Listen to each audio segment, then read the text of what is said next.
তোমরা কারা? উত্তর আসবে, তুমি হজ করতে পারো না, এই সামর্থ্য ছিল না, কিন্তু তুমি তোমার মায়ের দিকে মহব্বতের নজর দিয়ে তাকিয়েছিলে। আদম আলাইহিস সালাম থেকে ঈসা রূহুল্লাহ আলাইহিস সালাম পর্যন্ত কোন নবীর উম্মতকে আল্লাহ স্পেসিফাই করে বলেন নাই তোমরা শ্রেষ্ঠ উম্মত। একমাত্র আমার দয়াল নবীর উম্মতকে বলেছেন তোমরা শ্রেষ্ঠ উম্মত। আমার নবীর হাদিসে মোবারক নবীজি বলছেন, আনা আফদলুহা ওয়াল মাহদিয়ু ওয়াসাতুহা ওয়াল মাসীহু আখিরুহা। আমার এই উম্মত শ্রেষ্ঠ হবে না কেন? আমার উম্মত অবশ্যই শ্রেষ্ঠ হবে। আমার এই উম্মত কখনো ধ্বংস হবে না, তারা কখনো পথভ্রষ্ট হতে পারে না, তারা বিপদগামী হতে পারে না, কারণ এই উম্মতের শুরুতেই আছি আমি মুহাম্মদ আরবি।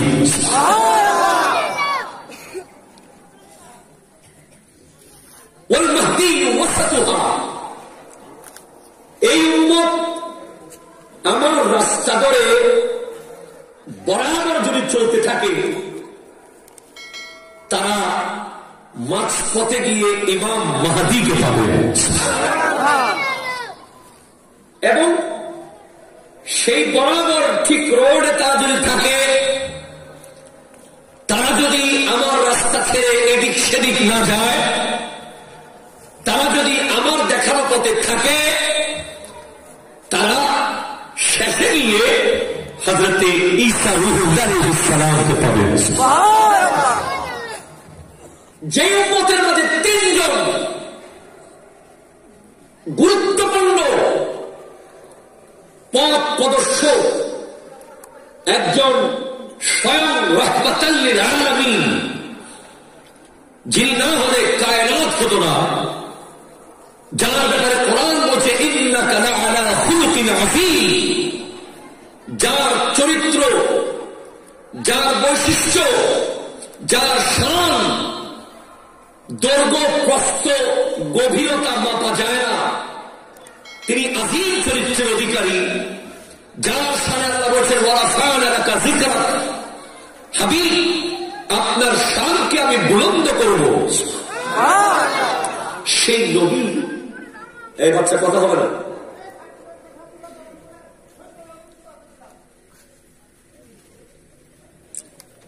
সেই নবী আমাদের নবী। কাদের নবী বলেন না? আমাদের নবী।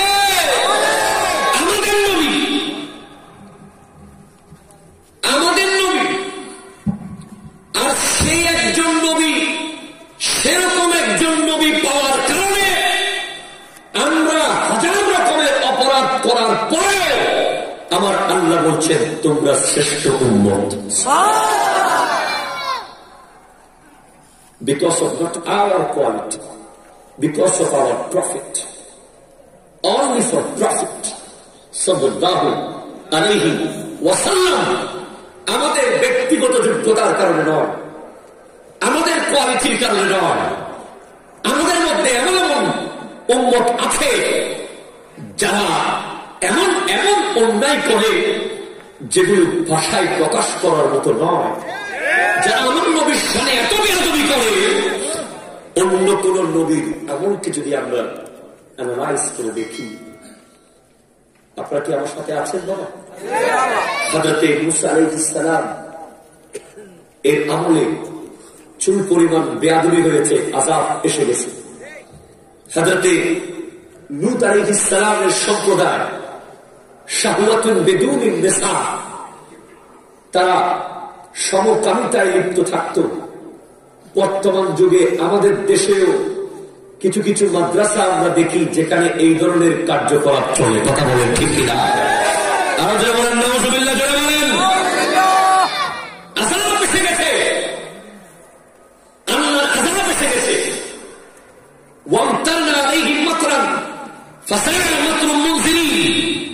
আসমান থেকে গজব এসে গেছে। হযরতে সালেহ আলাইহিস সালামের উটনির সাথে বেয়াদবি করা হয়েছিল, নবীর সাথে নয়, নবীর প্রিয় উটনির সাথে বেয়াদবি করার কারণে আল্লাহর গজব এসে গেছে।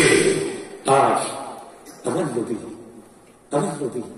যে নবীর বয়স মাত্র 6 বছর, সে মদিনা আর মক্কার মধ্যবর্তী স্থান আবওয়া নামক জায়গার মধ্যে আমার দয়াল নবী 3 জনের কাফেলা, আমার নবী, ওনার আম্মা হযরতে আমেনা রাদিয়াল্লাহু তাআলা আনহা, আরেকজন ছিলেন উম্মে আইমান, 3 জনের কাফেলা নিয়ে আমার নবী যাচ্ছেন। এমত অবস্থায় হযরতে আমেনা রাদিয়াল্লাহু তাআলা আনহা উনি অসুস্থ হয়ে দুনিয়া থেকে পর্দা করছেন। হযরতে উম্মে আইমানকে বললেন, আমার এই ছোট্ট শিশু 6 বছরের আমার মুহাম্মদকে তুমি একটু তার দাদার কাছে দিয়ে আসবে, তার দাদার কাছে দিয়ে আসবে। রাসূল আরবি সাল্লাল্লাহু আলাইহি ওয়াসাল্লাম আমার দয়াল নবী সেই দিনের পর থেকে মাকে হারিয়ে দুনিয়া থেকে মা হারা হয়ে গিয়েছিলেন। দুনিয়াতে আসার আগেই তো বাবাকে দেখেন নাই, বাবাকে হারিয়েছেন। 8 বছর বয়সে দাদাকে হারিয়েছেন। এইভাবে আমার নবীকে মক্কার মানুষ বলেছিল, এই মুহাম্মদ, তোমাকে হয়তো আমরা হত্যা করব, অথবা তোমাকে দেশ থেকে আমরা বের করব, অথবা তোমাকে আমরা বন্দী করব। তারা আমার নবীকে বন্দীও করেছে, তারা আমার নবীকে হত্যার প্রচেষ্টা চালিয়েছে, তারা আমার নবীকে দেশ থেকে যেতে বাধ্য করেছে, তারা আমার নবীকে শিয়ালে আবি তালিব পাহাড়ের মধ্যে 3 বছর দানা পানি দেওয়া ছাড়া বন্দী করে রেখে দিয়েছিল। সেখানে কেউ আমার নবীর সাথে কথা বলা নিষেধ ছিল, কেউ যাওয়া নিষেধ ছিল। আমার নবীর সাহাবারা ওই পানির মশকে চামড়া চাবিয়ে চাবিয়ে খেয়েছিল, তারা গাছের পাতা পর্যন্ত খেতে বাধ্য হয়েছে। এমন কঠিন কষ্ট তারা আমার নবীকে দিয়েছিল। আমার নবীর বিরুদ্ধে রেজুলেশন লেখা হয়েছিল, যে রেজুলেশনের মধ্যে লেখা ছিল মক্কার কোন মানুষ মুহাম্মদে আরবির সাথে দেখা করতে পারবে না। ওই রেজুলেশন লিখে তারা মক্কার কাবাঘরের ভিতরে একটা সিন্দুকের মধ্যে ঢুকিয়ে রেখেছিল। আমার নবীর চাচা হযরতে আবু তালিব বলেন, ও আমার কলিজার টুকরা মুহাম্মদ, আমি তোমাকে এখান থেকে নিয়ে যেতে চাই, কিন্তু তোমার বিরুদ্ধে রেজুলেশন লেখা আছে, আমি তোমাকে কেমন করে নিয়ে যাব? আমার নবী বলেন, চাচা রে, আপনি তো জানেন না ওই রেজুলেশন যে কলমের কালি দিয়ে লেখা হয়েছিল, ওই কালিও আমি মুস্তাফার গোলামি করে, আপনি গিয়ে দেখুন না ওই কাগজের মধ্যে আল্লাহ রাসূলের নাম ছাড়া আর কিছু লেখা নাই। জোরে বলেন সুবহানাল্লাহ।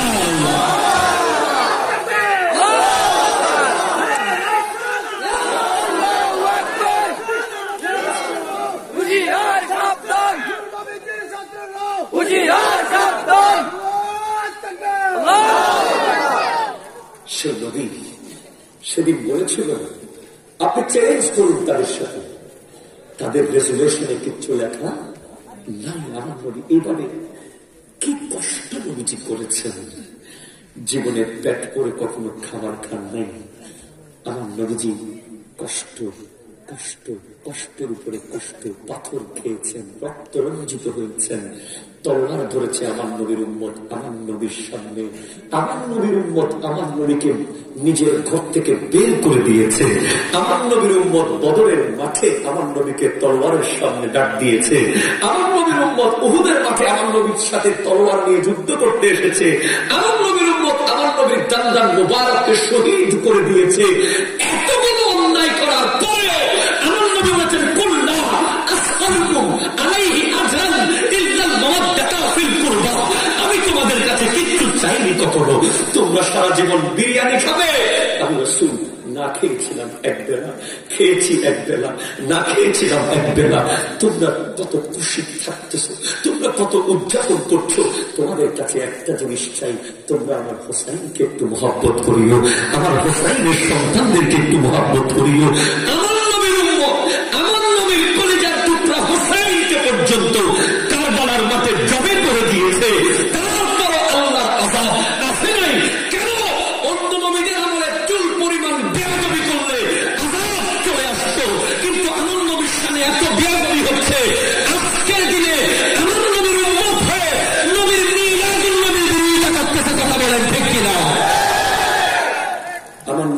রসুলকে মানতে চায় না, আমার নবীকে হাজির নাজির মানতে চায়, আমার নবীর বেলায় খালি দলিল খুঁজে, আমার নবীর শান পুস্তিক দলিল খুঁজে, তাদেরকে বলতে চাই এত অন্যায় করার পরেও আসমান থেকে আযাব আসে নাই।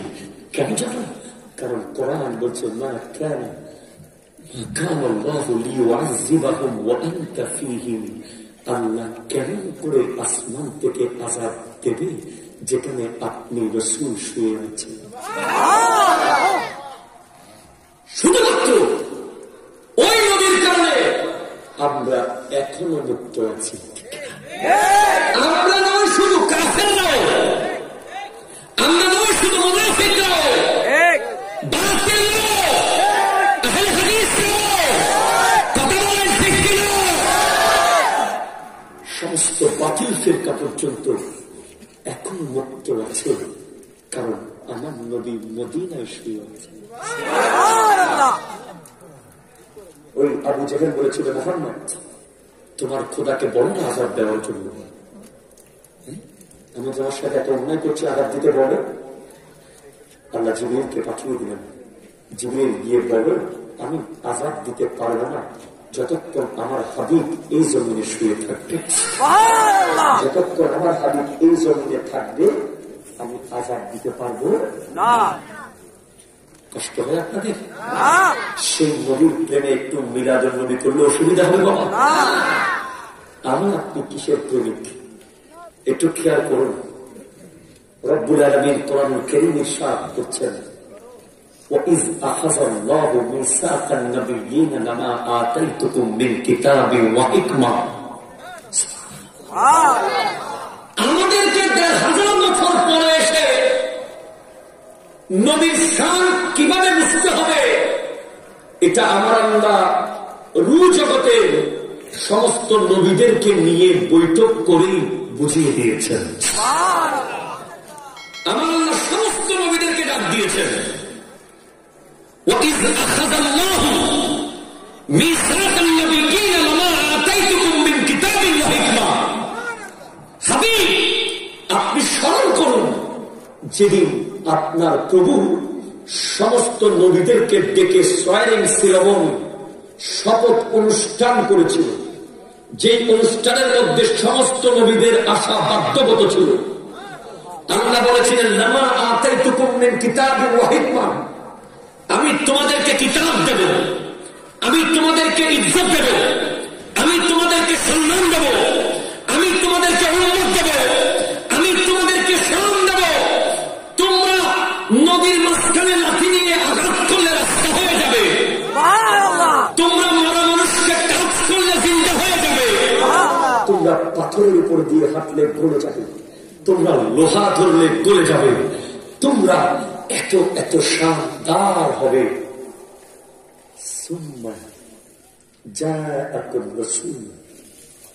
কিন্তু তারপরে আমি তোমাদের কাছে একজন রসুল পাঠাবো। কেন পাঠাবো জানো? মুসাদ্দিকুল লিমা মাআকুম। আদম থেকে ঈসা পর্যন্ত তোমাদেরকে যা কিছু আমি দিয়েছি, তোমরা বলেছো আমি আদম, আমার নবী গিয়ে বলবে সফিউল্লাহ। তোমরা নিজেদেরকে যা বলেছো উম্মতের সামনে টোটাল কনসেপ্টটাকে সত্যায়ন করবে, সিল মেরে দেবে, সত্য বলে ঘোষণা করে দেবে। মুসাদ্দিকুল লিমা মাআকুম, তোমাদেরকে নবুয়ত দিয়েছি, আমার হাবিব গিয়ে বলবে সেটা সত্য। তোমাদেরকে কিতাব দিয়েছি, আমার হাবিব গিয়ে বলবে সেটা সত্য। তোমাদেরকে উম্মত দিয়েছি, আমার হাবিব গিয়ে বলবে সেটা সত্য। মুসাদ্দিকুল লিমা মাআকুম, এরপরে তোমাদের দায়িত্ব হবে লা তুমিনুন্না বিহি, তোমরা তার উপরে ঈমান আনবে, ওয়া তানসুরুন্নাহু, এবং তাকে সাহায্য করবে। কিসের সাহায্য? সাহায্য নয়, বড় ছোটকে সাহায্য করতে পারে, ছোট বড়কে সাহায্য করতে পারে না, ছোট বড় খেদমত করে। তোমরা তার খেদমত করবে। আল্লাহকে খেদমত এখন থেকে যাও, তার পাবলিসিটি করবে, গিয়ে গিয়ে বলবে তোমাদের উম্মতদেরকে আসতেছে আসতেছে আসতেছে আসতেছে আসতেছে আসতেছে আসতেছে, আমার হাবিব আসতেছে, সেটা বলতে থাকবে। যেভাবে ইব্রাহিম আলাইহিস সালাম ওই মক্কার কাবাঘরের সামনে মাকামে ইব্রাহিমের উপরে দাঁড়িয়ে আল্লাহ যখন বলছিলেন ইব্রাহিম আলাইহিস সালামের সন্তানকে ইসমাইল জবিহুল্লাহ ইব্রাহিম খলিলুল্লাহ, তোমরা মক্কার কাবাঘর বানিয়ে দিয়েছো, আমার ঘর বানিয়ে দিয়েছো, বেতন কি চাও? কি বেতন দেবো? আল্লাহ বেতন লাগবে না, টাকা লাগবে না, জান্নাত লাগবে না, অন্য কোনো কিছু চাই না, একটা জিনিস চাই। কি চাও? ওই পাথরের উপরে দাঁড়িয়ে চেয়ে ফেলো। ইব্রাহিম আলাইহিস সালাম চাইলেন, রব্বানা ওয়া বা'আস ফীহিম রাসূলা, হে আল্লাহ আমার বংশ দিয়ে আপনার মুহাম্মদ আরবিকে আপনি পাঠিয়ে দিবেন। সুবহানাল্লাহ, আল্লাহু আকবার, ইয়া রাসূলুল্লাহ, জোরে বলেন না সুবহানাল্লাহ। আমাদের দেশে একদল আছে হজে যায়, মক্কায় যায়, মদিনা যেতে চায় না। কথা কন ঠিক কিনা? কষ্ট হবে আপনাদের? চান একদল আছে হজ করে বেশি বেশি, মিলাদুন নবী বুঝে না। তাদের জন্য আমার আল্লাহ এমন সিস্টেম করে দিয়েছেন, কানে ধরে করবি। কেমনে? বলে মক্কার কাবাগর 7 তাওয়াফ করার পরে ওই মকাম ইব্রাহিম পাথরটাকে সামনে নিয়ে 2 রাকাত নফল নামাজ পড়বি। কেন পড়বো? এই নামাজগুলো কেন পড়তে হবে? এগুলো তো, এটা তো পাথর, এটা তো কাবাগর না। পাথরটাকে সামনে নিয়ে কেন মানুষ নামাজ পড়তে হয়, কেন পড়তে হয়? তার উত্তর আপনারা শুনে নেন আজকে। যারা মিলাদুন নবী করে না, ওই হজ করতে যায়, মক্কা শরীফে জিয়ারত করতে যায়, তাদেরকে আমার আল্লাহ কানে ধরিয়ে মিলাদুন নবী করায়। বলে ওই পাথরটা তো আমার কাবাগর না, ওই পাথরের সাথে সম্পর্ক কি কিসের জানো? ওই পাথরের উপরে দাঁড়িয়ে ইব্রাহিম আলাইহিস সালাম আমার নবীর মিলাদের দোয়া করেছিলেন, সেজন্য এই পাথরকে সামনে নিয়ে নামাজ পড়তে হবে। সুবহানাল্লাহ। কষ্ট হবে আপনাদের? খেয়াল করে দেখুন না একটু, তাকে সাহায্য করবে না, তার খেদমত করবে। এবং এরপরে আল্লাহ বলতেছেন, ক্বালা আ'আকরারতুম ওয়া আখাযতুম আলা যালিকুম ইসরি। আল্লাহ বলছেন, তোমরা কি মেনে নিয়েছো এবং তোমাদেরকে নবুয়ত, রিসালাত, বিলায়াত, কিতাব এত কিছু দিলাম, এগুলোর চেয়ে আরো যেটা বড় গুরু দায়িত্ব দিলাম, আমার নবীর খেদমত, এটা কি তোমরা গ্রহণ করে নিয়েছ? কেমন দেখুন, আমরা আপনার আমার নবীকে ভালোবাসলেও কি না বাসলেও কি, আমরা নবীর প্রেমিক হলে আমাদের লাভ, ঠিক কিনা? আল্লাহ বলতেছেন মেনে নিয়েছ? খুব খেয়াল করেন, নবীর প্রেমের জায়গাটা খেয়াল করেন, ঈমানের কত মূল, কত গুরুত্বপূর্ণ খেয়াল করেন। কনসেপ্ট মেনে নিয়েছ? নবীগণ বলতেছেন ক্বালু আকরারনা, আল্লাহ মেনে নিলাম। আচ্ছা, আপনাদের বাড়াই কেন্দ্রীয় জামে মসজিদের খতিব সাহেব আছেন এখানে? কোনটা হবে? আপনি একটু দাঁড়ান। আচ্ছা, এই খতিবকে আপনারা মহব্বত করেন কি করেন না? উনি যদি আপনাদেরকে কোনো কথা বলে এই কাজটা আমি করব, আপনাদের বিশ্বাস করতে দেরি হবে? সাক্ষী লাগবে? কথা বলে সাক্ষী লাগবে কেন? তিনি আমাদের খতিব, তার পিছে আমরা নামাজ পড়ি, তার সম্মান আছে, তাকে আমরা বিশ্বাস করি। তার উস্তাদ যদি বলে একেবারে সাক্ষী লাগবে না, তার উস্তাদ যদি বলে মোটেও লাগবে না। যদি গৌসুল আজম আব্দুল কাদের জিলানী বলেন সাক্ষী লাগবে?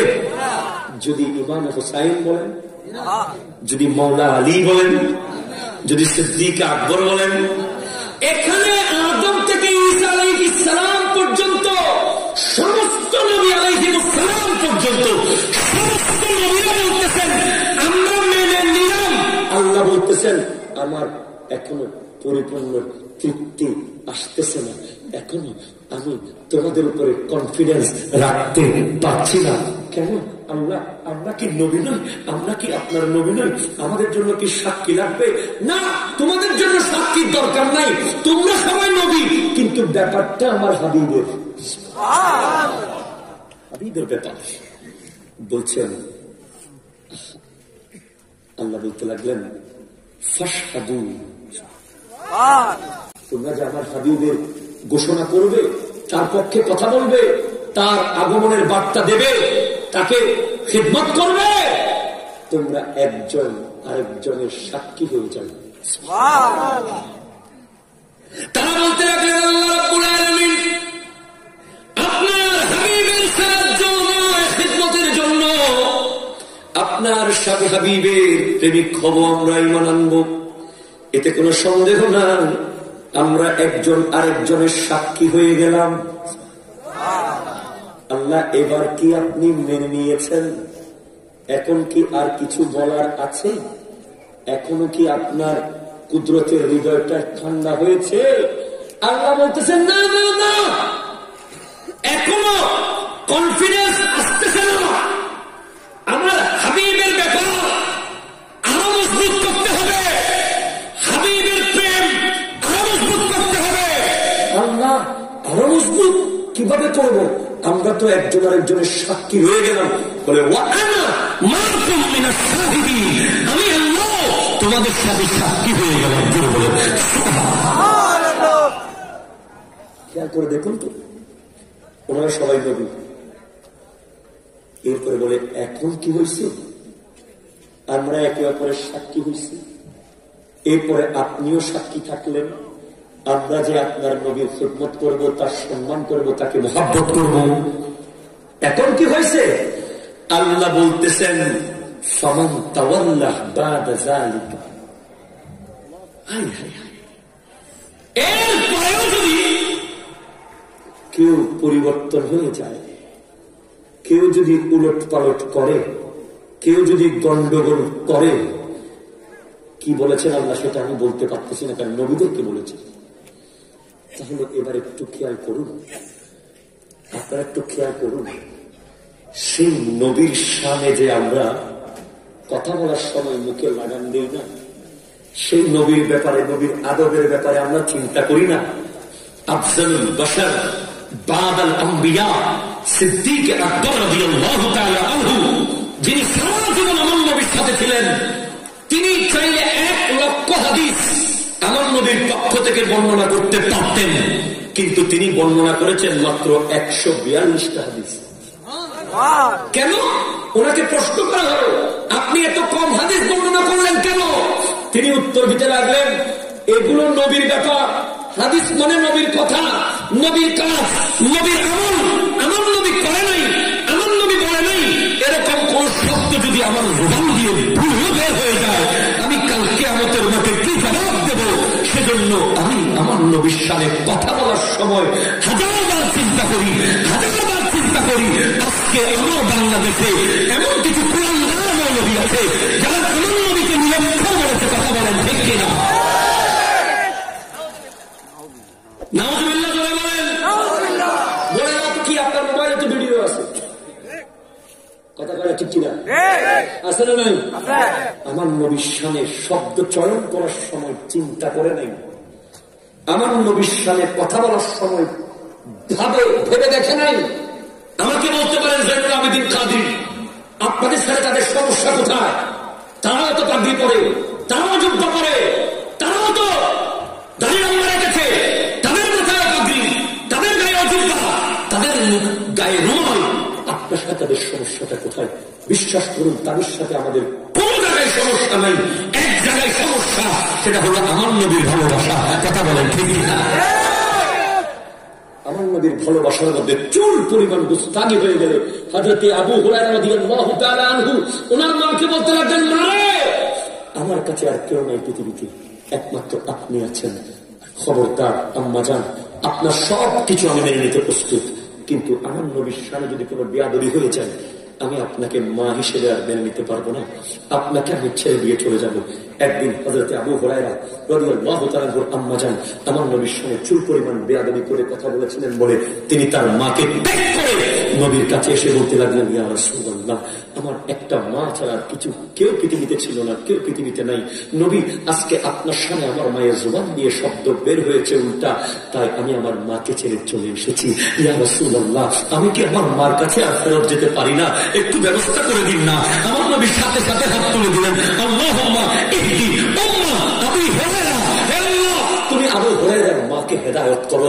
সাথে সাথে আবু হুরায়রা রাদিয়াল্লাহু তাআলা ঘরের দিকে দৌড় দিলেন। প্রতীক বলে, কোথায় যাচ্ছ? এমন ভাবে দৌড়াচ্ছ কেন?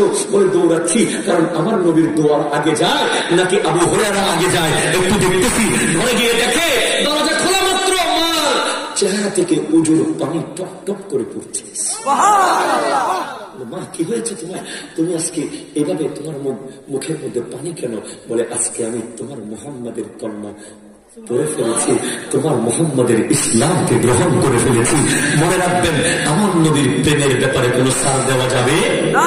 ছাড় দেওয়া যাবে দেওয়া যাবে না, কারণ আমার নবী স্পষ্ট বলে দিয়েছেন, আমার উম্মত কখনো পথভ্রষ্ট হবে না যদি যারা বরাবর লাইন বরাবর থাকে তারা আমাকে পেয়েছে শুনতে। আমার নবী এই উম্মতকে নিয়ে প্রাউড করেছিলেন সাহাবায়ে কেরামের সামনে। সাহাবায়ে কেরামকে বলেছিলেন, একটু বলো তো ও আমার সাহাবারা, আইয়ুল ইসলামে আজাবু আইয়ুল ঈমানে আজাবু ইলাইকুম, সবচেয়ে আজব ঈমানদার তোমাদের কাছে কাদেরকে মনে হয়েছে? সাহাবায়ে কেরাম বলতে লাগলেন, ইয়া রাসূলুল্লাহ, সবচেয়ে আজব ঈমানদার মনে হয় আল্লাহর ফেরেশতারা। আমার নবী বলতে লাগলেন, না না না, তারা তো সব সময় আল্লাহর ডিউটির মধ্যে আছে, তারা নয়। বলো, এরপরে বলো। সাহাবায়ে কেরাম বলছেন, সবচেয়ে আজব ঈমানদার মনে হয় আমরা সাহাবারা। বলে, না না না, তোমরাও আজব ঈমানদার নও। তোমাদের সামনে আমি চারটে টুকরো করেছি, তোমাদের সামনে আমি ডুবন্ত সূর্যকে আবার তুলে দিয়েছি, তোমাদের সামনে আমার হাত দিয়ে ঝর্ণা হয়ে গেছে, তোমাদের সামনে আমি জাবেরের সন্তানকে জীবিত করেছি, তোমাদের সামনে আমি এক বাটি দুধকে 70 জনের মধ্যে বন্টন করে খাওয়াই দিয়েছি, তোমাদের সামনে আমি ওই খন্দকের কঠিন পাথর এক নিমেষেই ভেঙে দিয়েছি। তোমাদের সামনে দেখেছ আমি যখন হেঁটে যেতাম উহুদ পাহাড় দৌড় শরীফ পড়া শুরু করতো, আমি রাসূল আরবি যখন হাঁটতাম পাথর আওয়াজ করতো, গাছ ঝুঁকে পড়তো। তোমরা দেখেছো, তোমরা আজব ঈমানদার নও। বলে, আজব ঈমানদার কারা? বলে, আজব ঈমানদার হবে তারা যারা কখনো আমাকে দেখবে না, কখনো আমাকে দেখে নাই, কিন্তু আমার নামীর নবীর জন্য জীবন দিতে যারা প্রস্তুত থাকবে। কথা বলেন ঠিক কিনা?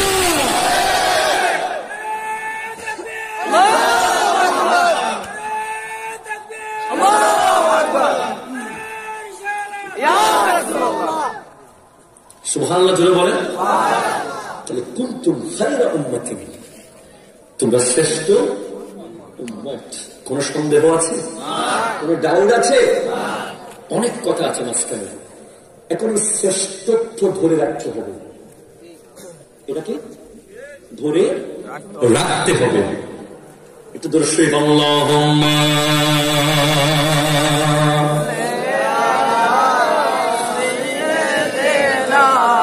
مولانا محمد وعلى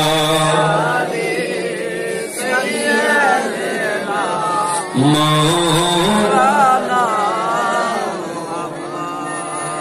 نبی روضہ شریف دیکھے مون بھرے نہ، نبی روضہ شریف دیکھے مون بھرے نہ، دیدار دو گو شاہ مدینہ، دیدار دو مدینہ آرو شیر مہمان ہوئے تھے اللہ کو قسم کو مور کملی والا او مدینہ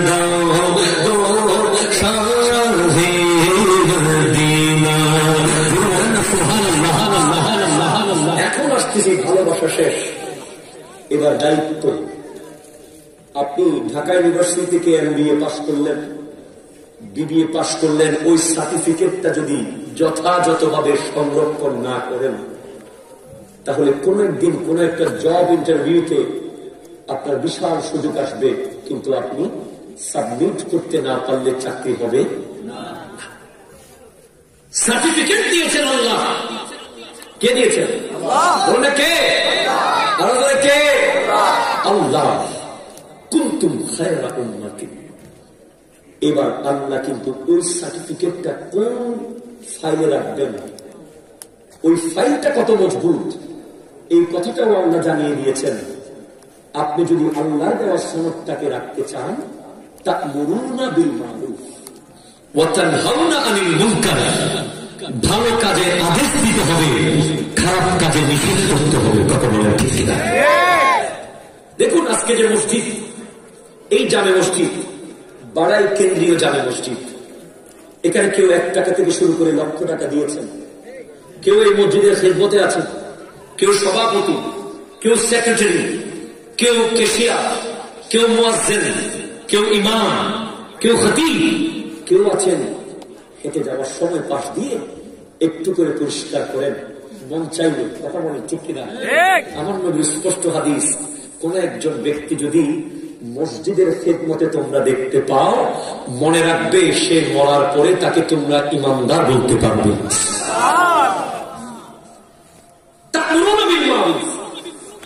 আমি খুব শেষ করবো, একটু প্লিজ কনসেন্ট্রেট। এটা একটা সার্টিফিকেট দিয়েছেন কে? আর বলেন কে? আল্লাহ। এই সার্টিফিকেটকে সংরক্ষণ রাখার জন্য ফাইল তা'মুরুনা বিল মা'রুফ ওয়া তানহাউনা আনিল মুনকার। তুমি নামাজ তরক করলে সার্টিফিকেটের এক কোণা নষ্ট হয়ে যাবে। তুমি সুদ খাবে, আর এক সাইড নষ্ট। তুমি মা বাবার সাথে অন্যায় আচরণ করবে, আর এক সাইড নষ্ট। তুমি সমাজের মধ্যে বিশৃঙ্খলা করবে, আর এক সাইড নষ্ট। তোমার এই সার্টিফিকেটকে জীবন দিয়ে হবে যত্ন করে রেখে দিতে হবে। আল্লাহ যাতে করে আজরাইল আলাইহিস সালাম আসার সাথে সাথে তুমি তাকে যেন এই সনদটা দেখাতে পারো, যেন দেখাতে পারো। তোমার বিশ্ববিদ্যালয়ের সনদের এক কোণা ছিঁড়ে গেলে এটা কোন অফিসের মধ্যে রিসিভ হবে না, এটা বরাবর থাকতে হবে। আল্লাহ দেওয়া এই সনদের মধ্যে কোন ধরনের খুঁত লাগতে পারবে না। আজকে যদি আমি কষ্ট করি আপনাদেরকে, বাবারা আমার রাত 12টা বাজতেছে, আপনারা মাহফিল শোনার জন্য বসে আছেন, দেখি একটু করে বলুন তো, আজকে সারাদিন 5 ওয়াক্ত নামাজ কে কে পড়েছেন? একটু হাত তুলুন। অনেকজনকে আমরা পেয়েছি, বাকি যাদেরকে আমরা পাইনি তাদের উদ্দেশ্যে আমি বলতে চাই, আমার ফেসবুক পেজে যাদের লাইক আছে, ফলো করেন, তারা জানেন রিসেন্টলি আমি ভিডিও দিয়েছি একটা। নামাজ সম্পর্কে বলতেই হবে, কারণ কিয়ামতের আগে মসজিদ অনেক হবে, মুসল্লি পাওয়া যাবে না। দেখুন আমার নবী আপনাদেরকে কখনো বলেন নাই, দুনিয়া থাকা অবস্থায় বলেন নাই, দুনিয়া থেকে যাওয়ার পরে নবীজি বলতে লাগলেন ওয়া মামাতি খায়রুল লাকুম তুরাদু আলাইয়া আমালুকুম, তোমাদের প্রত্যেকটা কর্মকাণ্ড আমার রওজার মধ্যে পেশ করা হয়। তোমরা বাড়াই গ্রামের মসজিদের মাহফিলে যে এসেছো, এটাও আমার নবীর রওজায় পেশ করা হচ্ছে। এত কষ্ট করে বসে আছো, এটাও যাচ্ছে। কোরআন তিলাওয়াত শুনেছো, এটাও যাচ্ছে। নবীর নাচ শুনেছো, এটাও যাচ্ছে। আরো কিছুক্ষণ বসবে, এটাও যাবে। মিলাদ কিয়াম করবে, এটাও যাবে। মুনাজাত করবে, এটাও যাবে। তোমরা দোয়াইয়া আমালুকুম, তোমাদের সমস্ত আমল আমার কাছে পেশ করা হয়। আমি যখন দেখি ফামা কানা মিন খায়রিন, আমি যখন দেখি তোমরা উত্তম কোন কাজ করেছো, তখন হামিদুল্লাহ লাকুম, আমি তোমাদের পক্ষ থেকে আল্লাহর দরবারে প্রশংসা করতে থাকি, আল্লাহর কাছে দোয়া করতে থাকি। ওয়া মা কানা গায়রা যালিকা,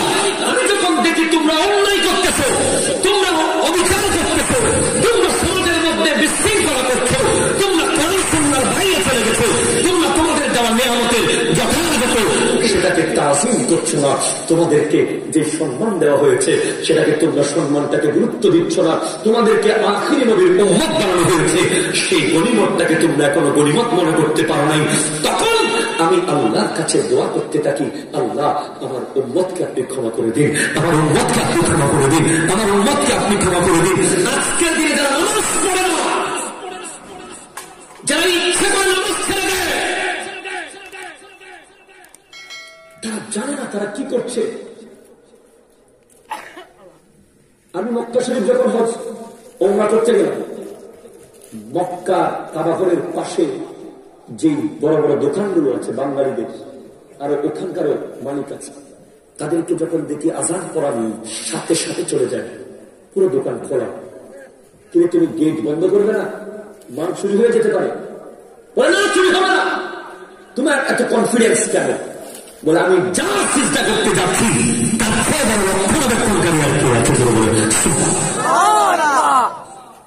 আমরা এখন কি করি? মসজিদ থেকে আওয়াজ আসতেছে, হাইয়া আলাস সালাহ, হাইয়া আলাস সালাহ।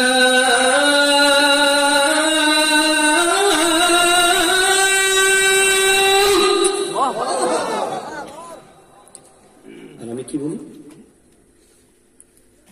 ব্যবসায় আছি, সময় নেই।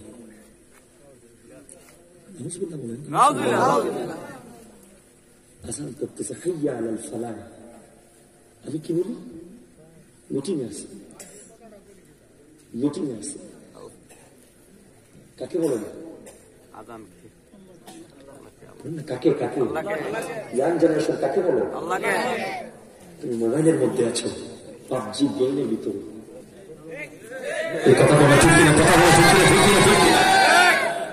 তুমি ফ্রি ফায়ারের মধ্যে আছো, তুমি ফেসবুকের ভিতরে আছো। আরে বেয়াক্কল, তোমাকে ডাকতেছে কে? কথা বল না, কে? তোমার এলাকার এমপি সাহেব যদি তোমাকে ডাকে, যদি বলে ফজরের আজানের 10 মিনিট আগে এমপি সাহেবের অফিসে তোমাকে থাকতে হবে,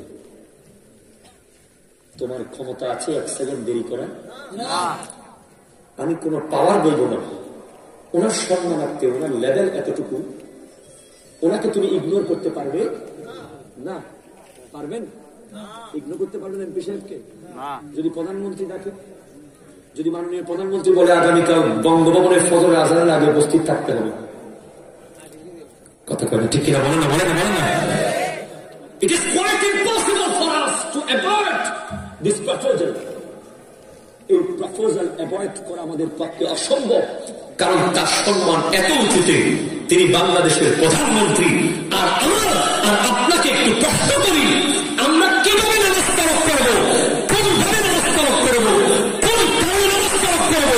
যে আল্লাহ 24 ঘন্টা আমাদের নিঃশ্বাস প্রশ্বাসকে ঠিক রেখে দিয়েছেন, যে আল্লাহ আমাদের হাড়ের ভিতরে লক্ষ লক্ষ রোগের ভিতরে রক্ত সঞ্চালন ঠিক রেখে দিয়েছেন, যে আল্লাহ আমি কদম রাখার আগে পায়ের নিচে জমি এনে দিয়েছেন, যে আল্লাহ আমি খাবার চিন্তা করার আগেই আমার সামনে দানা এনে দিয়েছেন, যে আল্লাহ আমার তৃষ্ণা নামার আগে পানির ব্যবস্থা করে দিয়েছেন, যে আল্লাহ আমার ক্যান্সার হওয়ার আগে প্রোটোকল দিয়ে দিয়েছেন, যে আল্লাহ আমাকে ডায়াবেটিস থেকে রক্ষা করতেছেন, যে আল্লাহ আমাকে ব্রেন স্ট্রোক থেকে বাঁচিয়ে রাখতেছেন, যে আল্লাহ আমার সামনে ট্রাক আসতেছে, আমাকে এখন পিছিয়ে ফেলবে, সেই আল্লাহ সেই ট্রাককে সরিয়ে দিয়ে তার বান্দাকে প্রটোকল দিচ্ছেন। সেই আল্লাহ যখন আপনার সাথে দেখা করতে চায়, ও আমার বান্দা, মাত্র 5 বার তোর সাথে আমার মিটিং হবে, সকালবেলা একটু আয় না, আমি তোর অপেক্ষায় তোর এলাকার বাড়াই জামে মসজিদের মধ্যে অপেক্ষমান আছি, তোকে আমি একটু দেখবো, তুই একটু আয়, তুই সিজদায় গেলে আমি তোকে দেখবো। আমি বলছি না আল্লাহ, আমার সময় নাই, তুমি ঘুমের ভিতরে আসি, সারা রাত আমি ফেসবুকের মধ্যে ছিলাম, আমার টাইম নাই। মুয়াজ্জিন বলছে হাইয়া আলাল ফালাহ, আমি বলতেছি সময় নাই, জোহরের টাইম হয়ে গেল, আয় না বান্দা, ফজরের টাইমে তো আসস নাই, জোহরের টাইমে হলো আয়। আমি বলতেছি না না না, আমি আসতে পারবো না, আমি ব্যস্ত, আমি ব্যস্ত, আসরের টাইমে আয় না, আমি ব্যস্ত, মাগরিবের টাইমে আমি ব্যস্ত। আযাবের ফেরেশতা, গুনার ফেরেশতা বলে লিখবো, তার গুনাহটা লিখে ফেলবো। আমার আল্লাহ বলে না না লিখিস না, আমার বান্দা মনে হয় জোহর পড়বে, জোহরের টাইমে বলে লিখবো, না না লিখিস না, মনে হয় আসর পড়বে, আসরের টাইমে বলে লিখবো, না না লিখিস না, মনে হয় মাগরিব পড়বে, মাগরিবের টাইমে বলে লিখবো, না না লিখিস না, এশা পড়বে, এশা পড়বে। আল্লাহ আপনি আপনার বান্দা বান্দাকে মসজিদের ভিতরে আনার জন্য এত কেন ব্যাকুল হয়ে আছেন? উত্তর আসবে, কারণ আমার বান্দা যখন মসজিদের দিকে আসে, আমার বান্দা যখন মসজিদে প্রবেশ করে, আমার বান্দাকে রিসিভ করার জন্য মসজিদের গেটে ফেরেশতা থাকে। ওই ফেরেশতা বলে, আল্লাহ আপনার বান্দা মসজিদে এসেছে, সে মসজিদে ঢুকতেছে, সে মসজিদের ভিতরে ঢুকবে, তার গুনাহগুলো কি থাকবে? আল্লাহ বলে, না না না, গুনাহগুলো নামিয়ে রাখ। জোরে বলেন না বাবা সুবহানাল্লাহ। গুনাহগুলো নামিয়ে রাখ, এরপরে কমপ্লিট নিষ্পাপ বানিয়ে আপনাকে মসজিদে প্রবেশ করানো হয়। মসজিদ থেকে বের হওয়ার সময় ফেরেশতা আবার জিজ্ঞেস করে, আল্লাহ আপনার বান্দা নামাজ তো শেষ করেছে, আগের গুনাহগুলো কি এখন তুলে দেবো? আমার আল্লাহ বলে, না না না না না, আমি রহমানুর রহিম, আমি গফফার, আমি সত্তার, আমার বান্দার গুনাহ একবার নামিয়ে ফেলেছিস, আর গুনাহগুলো তুলিস না।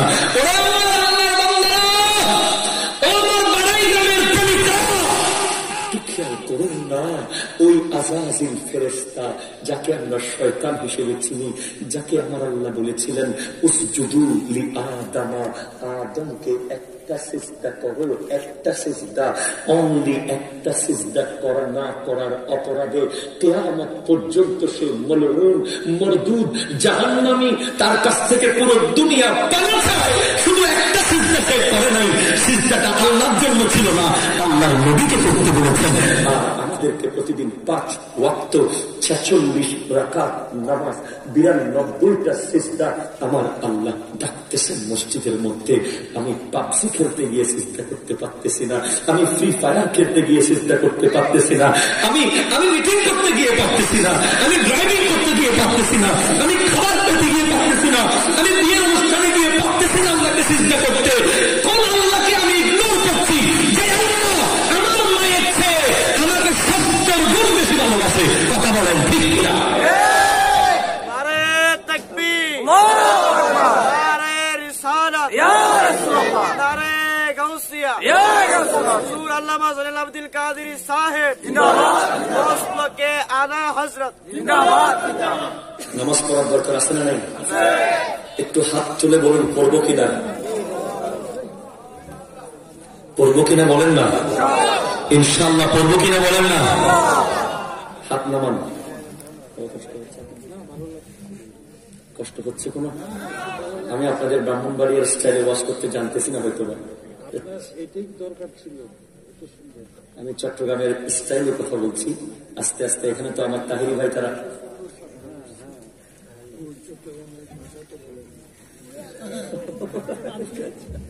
সিটাঙ্গের ভাষা বইটান করবে। আর দাদা কথা সিটাঙ্গের ভাষা বই বললে আমরা বুঝিবেন না, সিটাঙ্গের ভাষা বললি বুঝিবেন না। রাত 11টার পর হয়ে গেছে, সমস্ত লাইট গুলো বন্ধ করতে হবে। লাইট গুলো একটু বন্ধ করেন, আমি একটু ভালো করে ওয়াশ করি। লাইট গুলো একটু বন্ধ করেন, লাইট থাকলে কোনো 11টার পর হয়ে গেছে তো, সরকারি ভাবে আমাদের এখনো অনুমতি নাই এত রাতে ওয়াশ করতে। ফেসবুক লাইভ গুলো বন্ধ করেন, এটা বন্ধ আছে। কথা বুঝবেন, এখন বুঝবেন সাথে দেখো তো সব অফ করে দেবো। সিটাঙ্গের ভাষায় আমার দাদা কইতেছে একটু কথা কইতো। সিটাঙ্গের ভাষায় একটা আপনাদের জন্য সঙ্গীত পরিবেশন করবো, আপনারা শুনবেন নি? শুনতে রাজি আছেন নি? কম না। আর ঠিয়া নাই পয়সা নাই কেমনে যাইতাম সোনার মদিনা কেমনে যাইতাম। সুবহানাল্লাহ বলেন না? সিটাঙ্গের ভাষাকে একটু বাংলায় অনুবাদ করে দিই আবার। সিটাঙ্গের ভাষাকে বাংলায় অনুবাদ। আমার টাকা নাই পয়সা নাই কেমনে যাব সোনার মদিনা কেমনে দেখব মনে হবে যাইবা কিন্তু দিয়া পয়সা নাই মনে হয় পাখির মতো উড়ান মারিতাম দিয়া পয়সা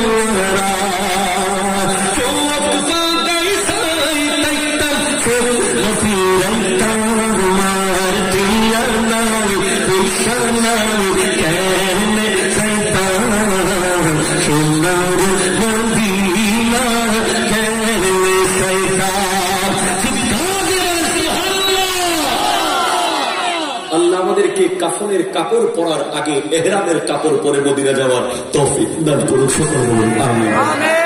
নামাজ পড়বেন তো বাবা? পড়বেন কিনা বলেন? আমাদের দেশে খুব খেয়াল করুন, বডিগার্ড আসলে নেই। কিছু এমন ব্যক্তি আছে ভিভিআইপি, যাদের বডিগার্ড থাকে। যেমন আপনি দেখেন জো বাইডেন, আমেরিকার প্রেসিডেন্ট, তাকে দেখলে আমাদের অনেকের মনে হয় ভাই আমিও যদি তার মতো হতে পারতাম, আমার আগে পিছিয়ে অনেক প্রটোকল থাকতো, বডিগার্ড থাকতো। কথা কমে ঠিক। কিন্তু হযরত ওমর ফারুক আযম রাদিয়াল্লাহু তাআলা আনহু যখন 22 লক্ষ বর্গ মাইলের শাসক হয়ে গেলেন, তাকে প্রপোজ করা হয়েছিল, অফার করা হয়েছিল, আপনি কিছু বডিগার্ড রাখেন না। কেন? বলে আপনি তো এখন আর সাধারণ কোন ব্যক্তি নন, আপনি 22 লক্ষ বর্গ মাইলের শাসক, বডিগার্ড রাখেন। তিনি বলতে লাগলেন তোমরা কি ভুলে গেছো আমার নবীর কথা? তোমরা আমাকে বডিগার্ড রাখতে বলতেছো, অথচ আমার দয়াল নবী যখন হাঁটতেন কানা কমাই ফেলিও না, কমাই ফেললে আমরা তোমাকে কমাই ফেলবো। কথা কমা ঠিক না? সাউন্ড দেওয়ার সময় দিল থেকে দাও। আমি আজকে শান্তি পাচ্ছি না কথা বলে, আসলে তোমার সাউন্ডের টেনশন করিও না, কিচ্ছু হবে না। আল্লাহ কবুল করুক, আমিন বলেন। আজকে আমাদের যুব সমাজ যখন হাঁটে, এফেক্ট দিও না, ফ্ল্যাট বক্স যখন হাঁটে সিনা ফুলিয়ে হাঁটে। কথা কোন ঠিক কিনা? মুরব্বী দেখলে খেয়াল করে না, বাবা মা দেখলে খেয়াল করে না, হাঁটার সময় একটা ভাব নিয়ে হাঁটে। আর অমুকের মানুষ হলে তো আরো বেশি, ঠিক কিনা? অমুকের মানুষ হলে তো তার হাঁটার সময় মনে হয় রাস্তার ইট সব পড়ে যাবে। অথচ আমার নবী উসিলে আরবি যখন হাঁটতেন, কামায়ান ফাতুমিন সাবাবিন, মনে হচ্ছে আমার নবী তাকাল্লাফ, গোটা কায়নাতের নবী, আল্লাহ পর যার মকাম, as a prophet, as a teacher, as a philosopher, as a politician, as a social reformer, Muhammad Arabi is the best personality of the world. কথা বলেন ঠিক না? এটা আমাদের কথা নয়, পৃথিবীর সমস্ত বিদর্ভী মনীষীদের মধ্যে প্রায় 173 জন মনীষী এই কথা বলতে বাধ্য হয়েছে যে গোটা কায়নাতের মধ্যে আমার নবীর মতো কোন পার্সোনালিটি ছিল না, নাই, ভবিষ্যতেও হবে না। কথা বলেন ঠিক না? এত বড় শানওয়ালা হওয়ার পরেও আমার নবী যখন হাঁটতেন, সামাইলে তিরমিজির মধ্যে আসতেছে, আমার নবী মাথা নিচু করে হাঁটতেন, একটু ঝুঁকে ঝুঁকে হাঁটতেন, একটু ঝুঁকে ঝুঁকে হাঁটতেন। ও আমার ইয়াং জেনারেশনের ভাইরা, তোমরা যখন খেতে বসো, তোমাদের খাবারের স্টাইল দেখলে তোমার বাবা মা রেগে যায়। আমরা যখন খেতে যাই, বিয়েতে বলেন, মেজবানে বলেন, কোন একটা অনুষ্ঠানে ধূপধাপ করে খাই, আমরা একটা ভাবের উপরে খাই, মনে হচ্ছে যেন আমি অনেক বড় কিছু। আর আমার নবী যার কদমের নিচে দুনিয়ার সমস্ত নিয়ামত, যিনি এক মুহূর্ত চাইলে আসমান থেকে খাবার নাযিল হয়ে যায়, সেই নবী খেতে বসতেন গোলামের মতো। কিসের মতো? বললে কিসের মতো? গোলামের মতো। হাদিস আমার সামনে আছে, আমার নবী খেতে বসতেন গোলামের মতো। যেভাবে মনিবের সামনে গোলাম বসে একেবারে কুড়িয়ে মাথা একেবারে নিচু করে, মনে হচ্ছে যেন আমার নবী খেজুরের টুকরো একটু খাচ্ছে, 4 ভাগের 1 ভাগ খেজুর খাচ্ছে। মনে হচ্ছে আমার নবী অনেক বড় নিয়ামত পেয়েছে আল্লাহর কাছ থেকে, অনেক বড় নিয়ামত পেয়েছে। আমার নবী আল্লাহকে বলতেন, আল্লাহ আপনি আমাকে এক বেলা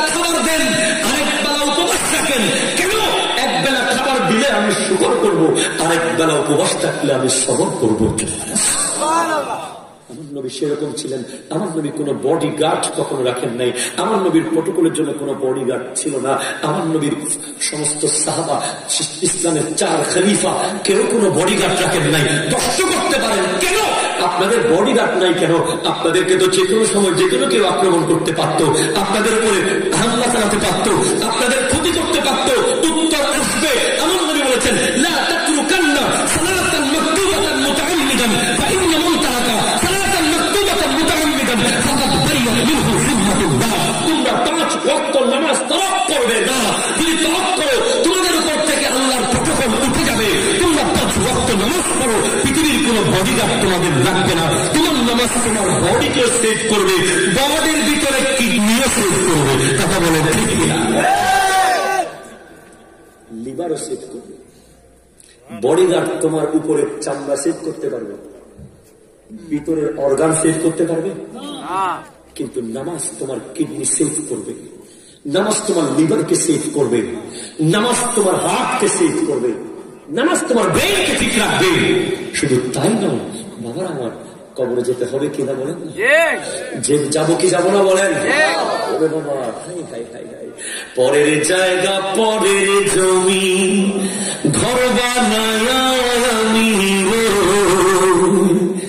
আমি তো সেই ঘরের মালিক নই। ওরে ঘর কানা যার জমিদারি আমি পাই না তাহার হুকুম জারি। ওরে পাই না জমিদারের দেখা মনের দুঃখ কারে কই আমি তো সেই ঘরের মালিক নই। কথা বলেন ঠিক কিনা? যেতে হবে। High high high. এক কবি বলছিল, আমরু আলাল মাকাবির কুল্লাহিন ওয়ালা আদরি আইয়ুল আরদি কাবরি। আমি প্রত্যেক দিন কবরস্থানের পাশ দিয়ে হেঁটে যাই, কিন্তু আমি জানি না কোন জায়গায় আমাকে ঘুমাতে হবে, কোন জায়গায় আমি শুয়ে যাব, কোন জায়গায় আমি শুয়ে যাব। ও আফরাহু বিল গানা ইন যাদা মালি। আমি খুশি উদযাপন করতে থাকি যখন আমার বিল্ডিং তালাকে তালা বাড়তে থাকে, আমার গাড়ি যখন বাড়তে থাকে, আমার ব্যাংকের টাকা যখন বাড়তে থাকে, আমি খুশি উদযাপন করতে পারি। ওয়ালা আবকি আলা নুকসানে উমরি। আমার হায়াত যে চলে যাচ্ছে, একটা একটা সেকেন্ড যে চলে যাচ্ছে, 3,15,34,000 সেকেন্ড 2020 সালে আমার জীবন থেকে চলে গিয়েছে। 2021 সাল চলতেছে। এক বছরে 365 দিন যদি হয়, 3,15,34,000 সেকেন্ড। খেয়াল করে দেখুন, আপনি আবার যদি সারা জীবন ওই দেয়ালে গিয়ে মাথা মারেন, 2020 সাল আপনি আর ফেরত আনতে পারবেন না। সেই 2020 সালে 1800 উপরে রাখা ওয়াক্ত ছিল নামাজ, আপনি আর ফেরত আনতে পারবেন না। আপনি খেয়াল করতেছেন, এই আজকে রাত আপনার জীবন থেকে চলে যাচ্ছে, আগামীকাল ফজর আপনার জীবনে এসে যাবে, আর আজকে রাত আপনি ফেরত পাবেন না। বাবারা আমার, আপনাদেরকে আমি এই কথাটা শুধু বলতে চাই, কবরে যেতে হবে, কবরে যেতে হবে, কবরে যেতে হবে। মনে রাখবেন, কবরেরও কিছু বডিগার্ড আছে। আসলে নাই? বলো না, বলো না, বলো না। Donald Trump, Joe Biden, Barack Obama দুনিয়ার মধ্যে কয়েক কোটি বডিগার্ড রাখতে পারবে, কিন্তু কবরে কি কোনো বডিগার্ড নিতে পারবে? পারবে? পারবে? পারবে? অথচ তোমরা ওই নবীর উম্মত হয়েছ। ওই নবীর উম্মত আমরা হঠাৎ হতে পেরেছি, যে নবীর উম্মতদের জন্য দুনিয়াতেও বডিগার্ড আছে, কবরের ভিতরেও বডিগার্ড আছে। ইমাম গাজালি লিখতে লাগলেন ইহয়া উলুমিদ্দিন কিতাবের মধ্যে, যখন কোন নেককার আল্লাহওয়ালা পরহেজগার বান্দাকে কবরে শোয়ানো হয়, সাথে সাথে তার চারপাশে 4টা বডিগার্ড এসে তাকে প্রটোকল দেওয়া শুরু করে দেন। 1 নম্বর বডিগার্ড যারা নামাজ পড়ে, যখন আযাবের ফেরেশতা তার পায়ের দিকে আঘাত করতে চায়, আযাবের ফেরেশতা যখন ওই মুর্দার পায়ের দিকে আসে তাকে আঘাত করার জন্য, আযাব দেওয়ার জন্য, তখন ওই সে বাড়াই কেন্দ্রীয় জামে মসজিদে দাঁড়িয়ে দাঁড়িয়ে নামাজ পড়েছিল, তার নামাজগুলো এসে স্ট্রাকচার হয়ে দাঁড়িয়ে যাবে। আযাবের ফেরেশতা বলবে, তুমি কে? সে বলবে, আমি হচ্ছি তার নামাজ, আমি হচ্ছি তার নামাজ, তাকে আযাব দেওয়া যাবে না। বলে কেন? বলে এই পায়ের উপরে দাঁড়িয়ে দাঁড়িয়ে সে নামাজ পড়তো। জোরে বলেন খবরদার। আমাদের দেশে এখন কিছু মুসল্লি বের হয়েছে, আমরা দেখি যে দুনিয়ার সব কাজ করতে পারে, দাঁড়িয়ে দাঁড়িয়ে নামাজ পড়ার সময় চেয়ারে বসে। কথা কোনো ঠিক কিনা বলেন না? নামাজ আসলে চেয়ারে বসে, জমির আইল কাটে, উড়াল দিবে, নামাজ আসলে চেয়ারে বসে।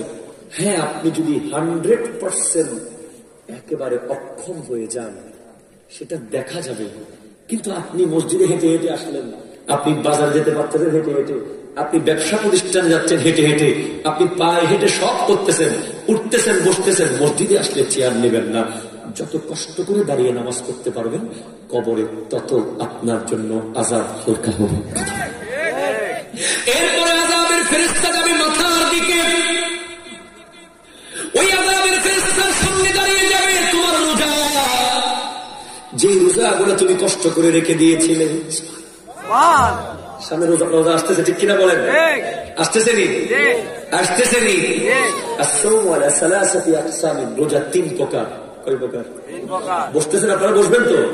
কার কার কষ্ট হয় হাত তোলেন দেখি। কষ্ট হয়? কার কার ভালো লাগে সত্যি করে হাত তোলেন, তাহলে আমার বলার ইচ্ছা হবে।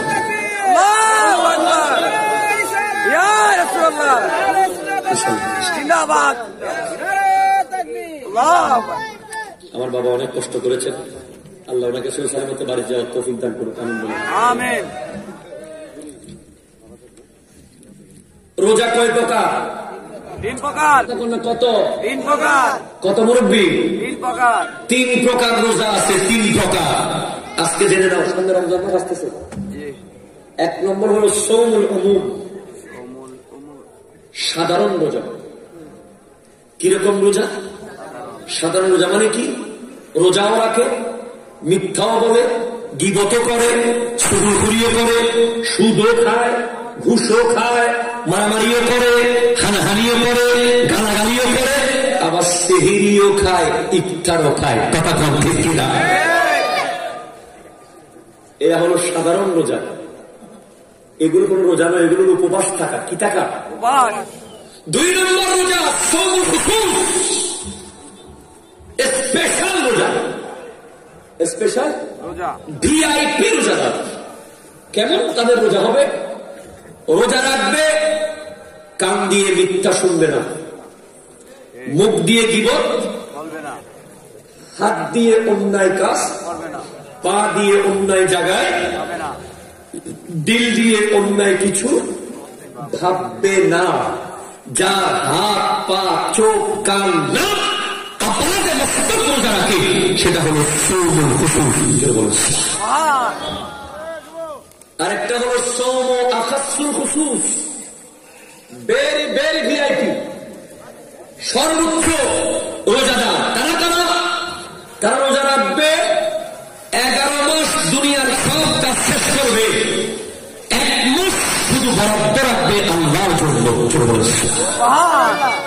এই 1 মাস তাদের নামাজ, রোজা, জিকির, কোরআন তিলাওয়াত ছাড়া আর কিচ্ছু তারা করবে না।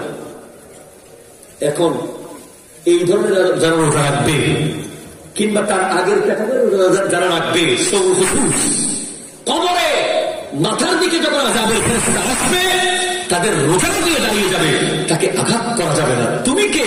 বলবে আমি তার রোজা। এরপরে 2 দিক থেকে আযাবের ফেরেশতা আসবে, ডান দিক থেকে আর বাম দিক থেকে আসবে।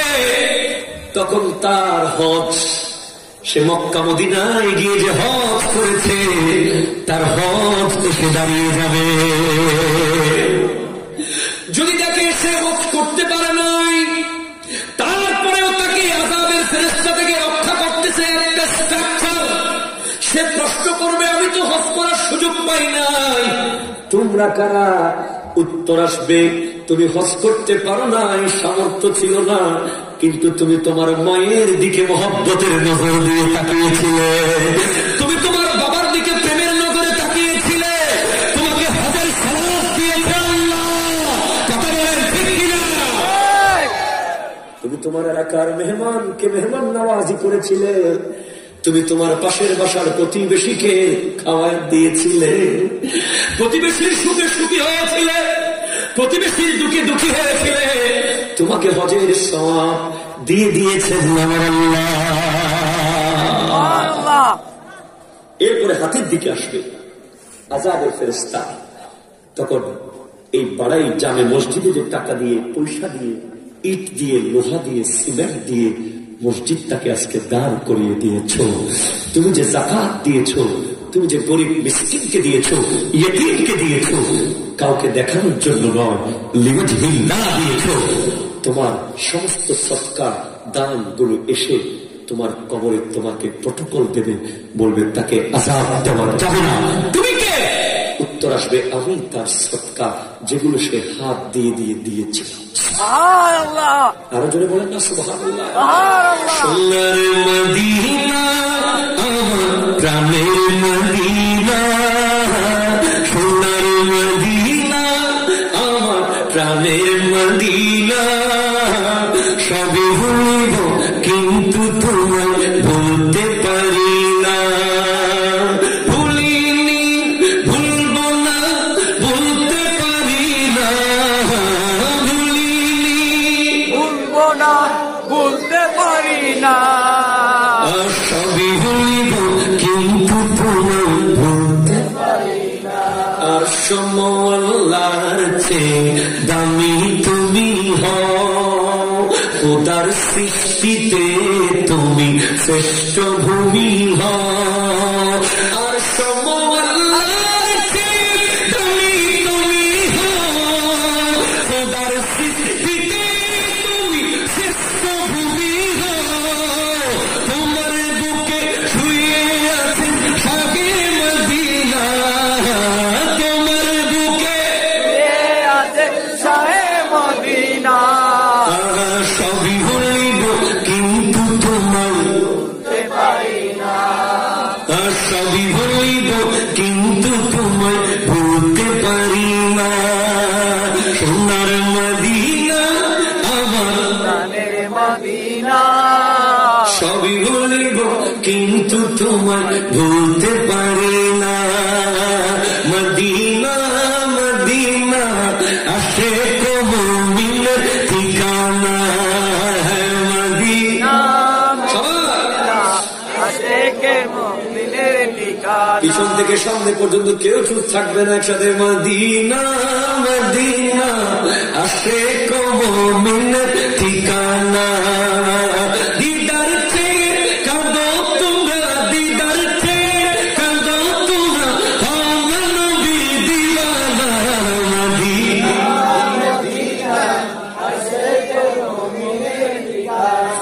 জালালউদ্দিন সুয়ুতি পঁচাত্তরবার দেখল নবীজি,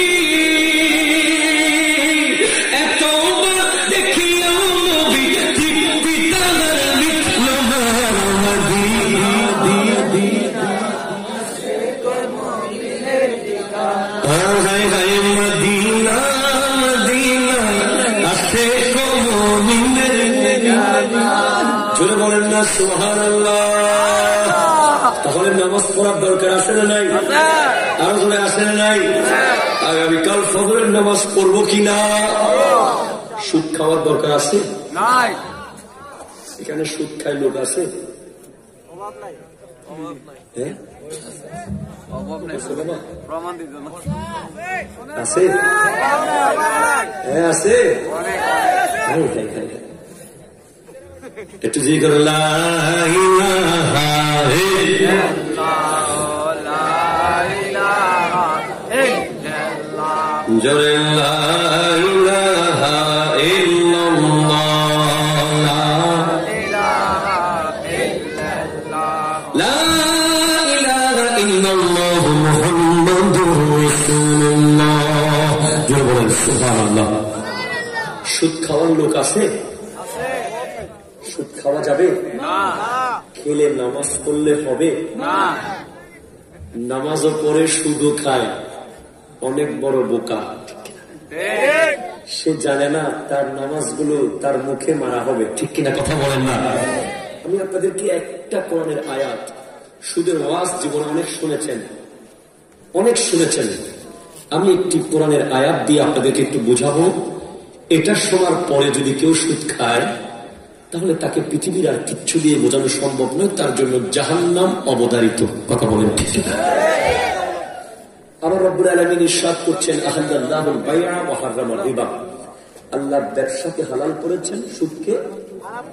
এরপরের আয়াতে দিয়ে আমার আল্লাহ বলতে লাগলেন, ইয়া আইয়ুহাল্লাযীনা আমানু ইত্তাকুল্লাহা ওয়া যারু মা বাকিয়া মিনার রিবা ইন কুনতুম মুমিনিন। হে ঈমানদারেরা, যদি তোমরা মুমিন হয়ে থাকো, যদি তোমরা ঈমানদার দাবি করে থাকো, এই মুহূর্তে তোমাদের কাছে, তোমরা যদি কারো কাছে সুদের টাকা পাও, সেটা এখন ক্ষমা করে দাও, এখন ক্ষমা করে দাও। তোমার আসল টাকাটা নাও, যার কাছে সুদের টাকা পাবে তাকে বলে দাও 100% নিশ্চিত করে, আল্লাহর ওয়াস্তে আমার টাকার ভিতরে যেন 1 টাকা সুদের টাকা না আসে। যদি তুমি সেটা তাকে বলতে না পারো, যদি না বলো, যদি তুমি সুদের টাকা নিতে থাকো, فإن لم تفعلوا فاذنوا بحرب من الله ورسوله। তুমি নিশ্চয়ই একটা যুদ্ধের ময়দানের মধ্যে নেমে গেছো, যে যুদ্ধে দুটা দল হয়ে গেছে।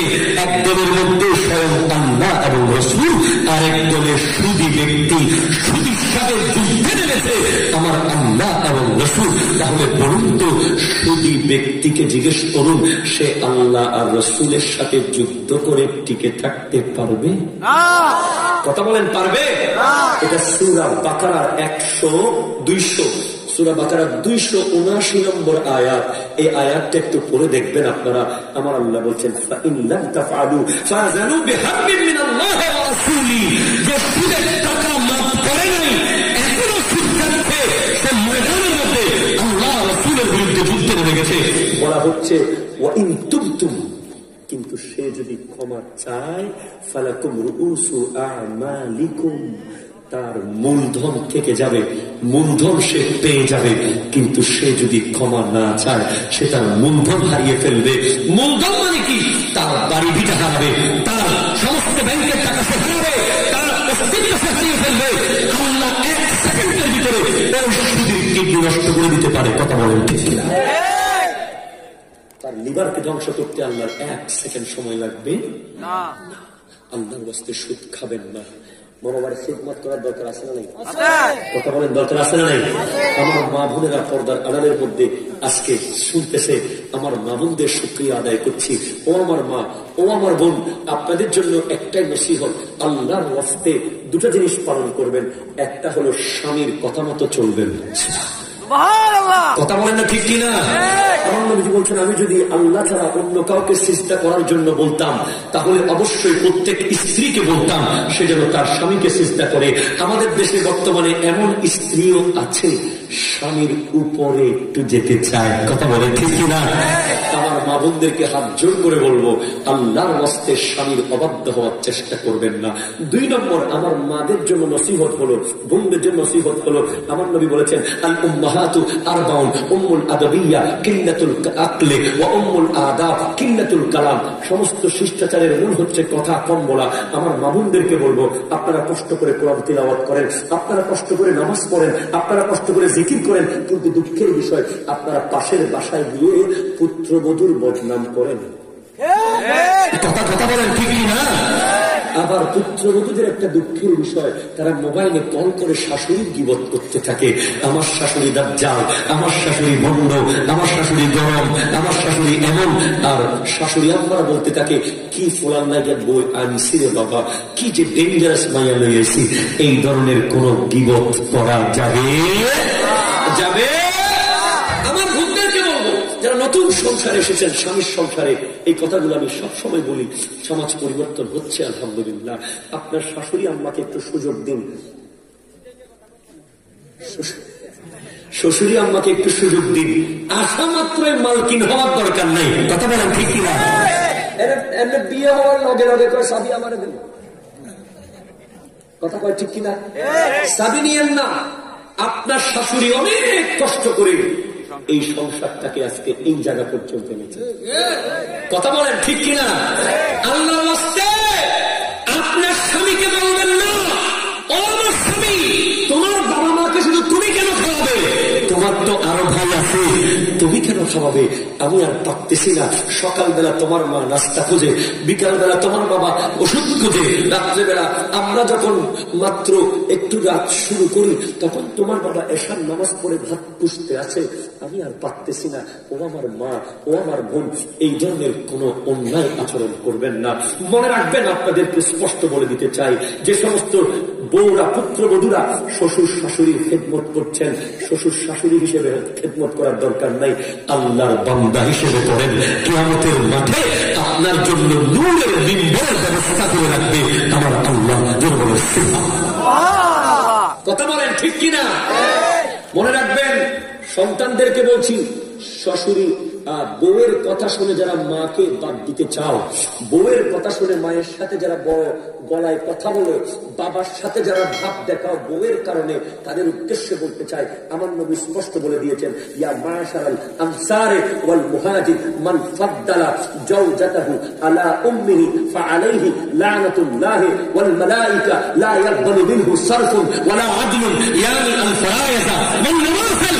হে আনসার মুহাজিররা শুনো, যে ব্যক্তি তার মায়ের উপরে স্ত্রীকে প্রাধান্য দেবে তার নফল নামাজও কবুল হবে না, ফরজ নামাজও কবুল হবে না। কথা বলেন ঠিক না? খবরদার, স্ত্রীকে বলবেন সবচেয়ে ভালো খাবারটা আমার মায়ের জন্য রাখতে হবে, ঠিক কিনা? সবচেয়ে ভালো খাবারটা আমার বাবার খাওয়ার পরে বাঁচলে আমাকে দিও। আমার দয়াল নবী যখন ইসলাম পরিপূর্ণ করে ফেললেন, পরিপূর্ণ করার পরে যখন একদিন সাহাবা বিশাল বহর নিয়ে আমার নবী যাচ্ছিলেন ওই জায়গায় যেখানে আমার নবীর আম্মা জান ইন্তেকাল করেছিলেন, সেই জায়গায় আসার পরে আমার নবী বলে, হাই হাই হাই, আজকে যদি আমার মা থাকতো, আজকে যদি আমার আম্মা বেঁচে থাকতো, আমার মা যদি ইয়া মুহাম্মদ বলে ডাক দিত, আমি নামাজ ছেড়ে আমার মায়ের ডাকে সাড়া দিতাম। আরো জোরে বলেন, আমার মায়ের অনেক আবার কিছু বিয়াদব আছে, আমার নবীর আম্মার ইসলাম নিয়ে প্রশ্ন তুলে কথা কইতাম নি কমুনি আর তুলেন না, কইতাম নি এরকম আছে আসেনি? নবীর আম্মা কি ইসলাম কবুল করেছে? নবীর আব্বা কি ইসলাম পেয়েছে? কত বড় দাজ্জাল দেখেন, কত বড় দাজ্জাল। আমি আপনাদেরকে শিখাই দিচ্ছি, কারণ কালকে সকালে আপনাদেরকে চায়ের দোকানে যেতে হবে, ঠিক কিনা বলেন? চায়ের দোকানে আপনাকে ধরবে তো, ওই সিটান থেকে বক্তার টাইমশো সে তো এই কই গেছে, দলিল দেওয়ার দরকার আছে না নেই? কেবলা কয়টা? কেবলা 5টা। কয়টা রে বাবা? 5টা। আরো জোরে। 5টা। কি কয় জোরে? নামাজের কেবলা হচ্ছে কাবা। সুবহানাল্লাহ আসতে বললে হবে না তো? আরে আজকে বলেন না, আর 10 মিনিট পর আর পাবেন না তো বলার জন্য। মাছ টাছগুলো তুলেন না, সুবহানাল্লাহ বলেন না। দুয়ার কেবলা হচ্ছে আসমান। কি কি কি? এখন আমরা খালি কই দোয়া কবুল হয় না, দোয়া কবুল হয় না, দোয়া কবুল হয় না, দোয়া কবুল হয় না। কি কেন? কেন বলো, কেমনে কবুল হবে? তুমি দোয়া করার সময়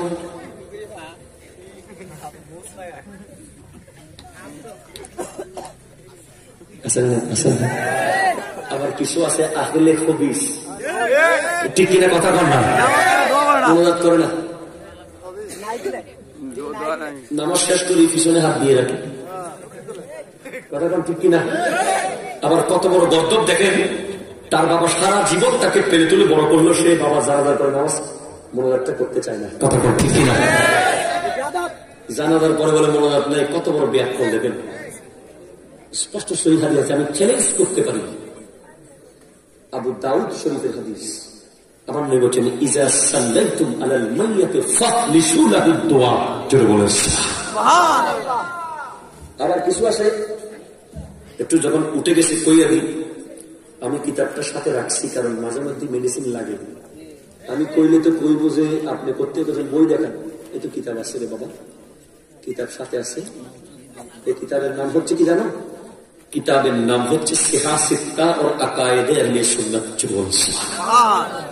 আমাদের দেশে কিছু মুসল্লি আছে নামাজের মধ্যে একামতিস সালাহ বলার আগে দাঁড়িয়ে যায়, কথা কোন ঠিক কিনা? কিছু মুসল্লি আছে আগে থেকে দাঁড়িয়ে থাকে, হেঁটে রেখে মসজিদে দাঁড় করে, মনে হচ্ছে মসজিদে গেছে জীবনে বসবে না মনে করছে, দাঁড়াই থাকে। স্পষ্ট সহিহ হাদিস, তিরমিজি শরীফ কিতাবুস সালাত হাদিস নম্বর 592। জোরে বলেন সুবহানাল্লাহ। حدثنا احمد بن محمد حدثنا عبد الله بن مبارك اخبرنا معمر عن يحيى بن ابي كثير عن عبد الله بن ابي قتادة عن ابيه قال قال رسول الله صلى الله عليه وسلم اذا اقيمت الصلاة فلا تقوموا حتى تروني فرست وفي الباب عن انس والحديث انس বিশাল লম্বা হাদিস। এই হাদিসের মফহুম হচ্ছে এই, আমার নবী যতক্ষণ পর্যন্ত তোমরা আমার চেহারা দেখবে না ততক্ষণ তোমরা নামাজে দাঁড়াবে না। সুবহানাল্লাহ। আর আমার নবীর চেহারা দেখা যেত যখন ইমাম ইকামতের মধ্যে কদ কামাতিস সালাত বলতো, তখন আমার নবী রওজা মুবারক থেকে বের হতেন। সুবহান। এখন বিয়াত করলা কি করে? না না, আগে থেকে দাঁড়িয়ে যায়, ইকামতের কাদা সোজা করে দাঁড়িয়ে যায়। ইকামতের কাজ করার দরকার নেই, ইকামতের পরে যখন দাঁড়াবে ইমাম সাহেব নামাজ শুরু করার আগে বলবে কাতার সোজা করুন। কোন অসুবিধা আছে? আহলে হাদিস হওয়া যাবে না, আহলে সুন্নাহ হতে হবে। কথা বলুন। আমার নবী বলেছেন আলাইকুম বিসুন্নতি। আজকে আমি যখন আসতেছি কুমিল্লা থেকে, ওই কুমিল্লা চৌদ্দগ্রামে একটা পেট্রোল পাম্পে নামাজ পড়তে ঢুকলাম। এক বিয়াত করে আমার পাশে নামাজ পড়তেছে, আমি ইমামতি করতেছি। এ কি শুরু করছে? আমি আশ্চর্য, আমার নামাজের সমস্যা হয়ে গেছে। আমার দূর সাহাবী ছিল, তাকে আমি একটা কথা শুধু বলছি, আপনি যে এইগুলো করলেন আরো একটা কি করে শাহাদাত আঙ্গুলে ভাবে না চায় দোষে কোন আল্লাহুম্মা আলা সাইয়্যিদিনা মাওলানা মুহাম্মাদ ওয়া আলা আলি সাইয়্যিদিনা মাওলানা মুহাম্মদ আল্লাহ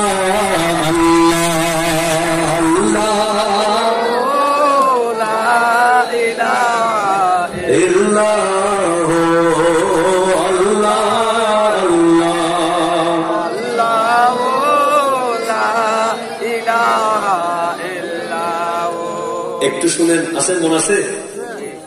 এটা এখন বড় ফিতনা, ঠিক কিনা? কি করে কত বড় কল। আমি তারে কইলাম, এখন আমার তো গাড়িতে বয়েছে, সে জানে না, আমরা তো কিতাব নিয়ে ঘুরি। আমি যদি তারা যদি মুখস্থ হাদিস বলে সে বলবে না জাল হাদিস, ঠিক কিনা? কম না? যদি বলে মুখস্থ বলে বলে গুগলে দেখান, কোথায় দেখাইতেন? গুগল, তাদের কাছে গুগল শরীফ দামি হয়ে গেছে, বুখারী শরীফ হচ্ছে। নাউযুবিল্লাহ বলেন না। আমার নবীর হাদিস বাবারা আমার সাথে সাথে পড়েন আন আমের, সবাই মিলে পড়েন আন আমের ইবনে আব্দুল্লাহ ইবনে যুবাইর আন্নান নাবিয়্যা সাল্লাল্লাহু আলাইহি ওয়াসাল্লাম কানা ইউশিরু বিইসবাইহি।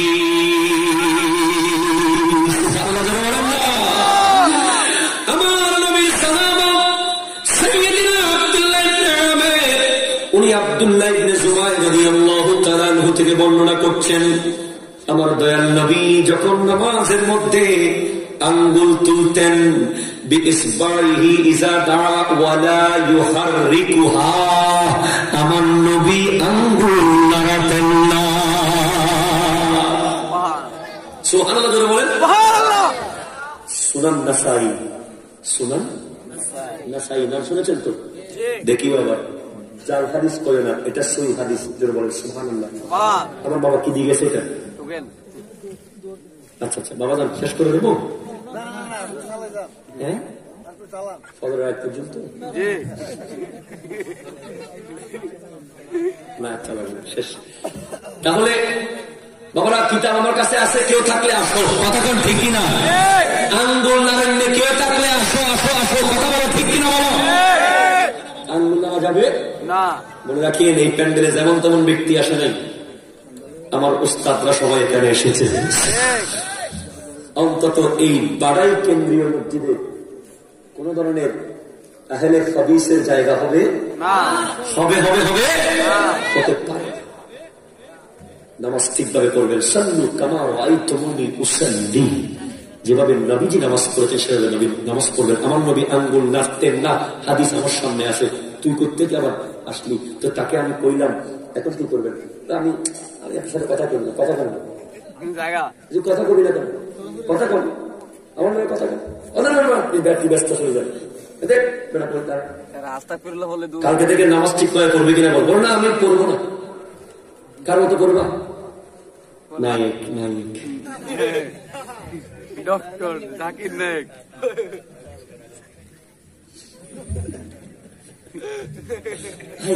কি আমার ইয়াং জেনারেশন কি বোকা হয়ে গেছে, বুঝতেই পারতেছে না সে কত বড় জাহেল। কথা বলেন ঠিক কিনা? আচ্ছা আমাকে একটু বলুন, আমি এক জায়গায় নাকি এইরকম আর কি, যেগুলো এই 2-4টা হাদিস মুখস্থ করে বস্তি সাজিয়ে গেছে ডাক্তার সাহেব, তার মতো একজন ডাক্তার। আচ্ছা আমি যদি প্যারাসিটামল, মনে করেন আপনি বলছেন হুজুর আমার পায়খানা বেশি হচ্ছে, যাও ফ্লাজিল খেয়ে, ঠিক কিনা? হুজুর আমার পেইন বেশি, যাও নাফা এক্সচেঞ্জ খাও, ক্যাফেইন আছে, ব্যথা কমবে। হুজুর গ্যাস্ট্রিক একটু বেশি, বেশি নাকি একেবারে যাচ্ছে না, তাহলে একটু ওই অ্যান্টাসিড লিকুইড খাও। জানা আছে না নেই? জানা আছে না নেই? তো 4-5টা ওষুধের নাম জানলে আপনাকে যদি কিছুক্ষণ পরে একজন এসে বলে আপনি তো এই 3টা ওষুধ দিলেন, হার্টে ব্লক হয়েছে, দিতে পারবেন না? সম্ভব না। 4-5টা ওষুধের নাম জানলে যেইভাবে MBBS ডাক্তার হওয়া যায় না, 10-12টা হাদিস মুখস্থ জানলে মুক্তি হওয়া যায় না।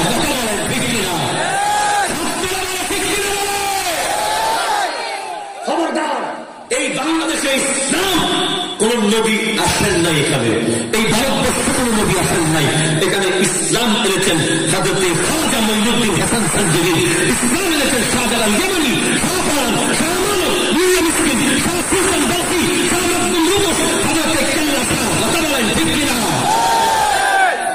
এই দেশে যারা ইসলাম এনেছে তারা সবাই হানাফি মাযহাবের অনুসারী।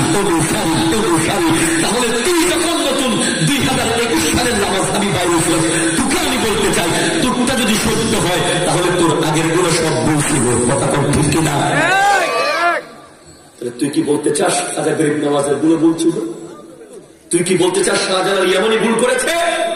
যদি তারা যদি ভুল করে তাকে তুই মুসলমানই হস নাই, কারণ তাদের কারণে তুই মুসলমান হয়েছিস। কথা বলা ঠিক কিনা? খবরদার, সার্টিফিকেট আল্লাহ দিয়েছেন ঠিক, এটা রক্ষা করার জন্য 1 নম্বর শর্ত হল আমার নবীর ভালোবাসা। কথা বলেন ঠিক কিনা? 2 নম্বর নামাজ, 1 নম্বর কি নবীর ভালোবাসা। আরো ধরে কি কি কি কি কি আমার নবীর প্রেম 1 নম্বর।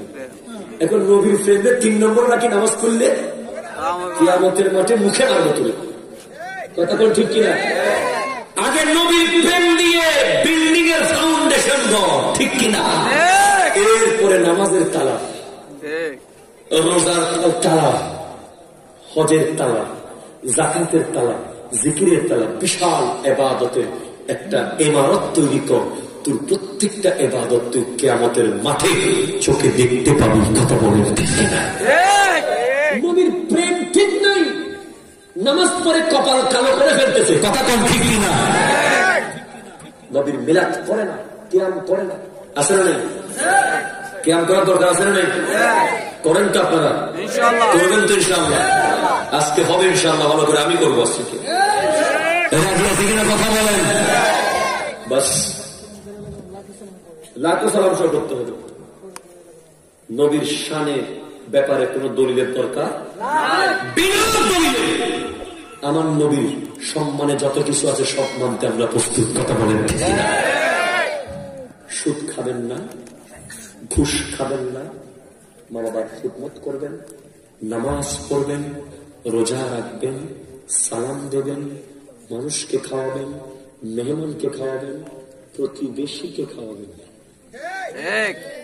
আল্লাহ তাআলা 40 আনা নাই, কি নাই 40 আনা বলে নাই, আলেও জালেম।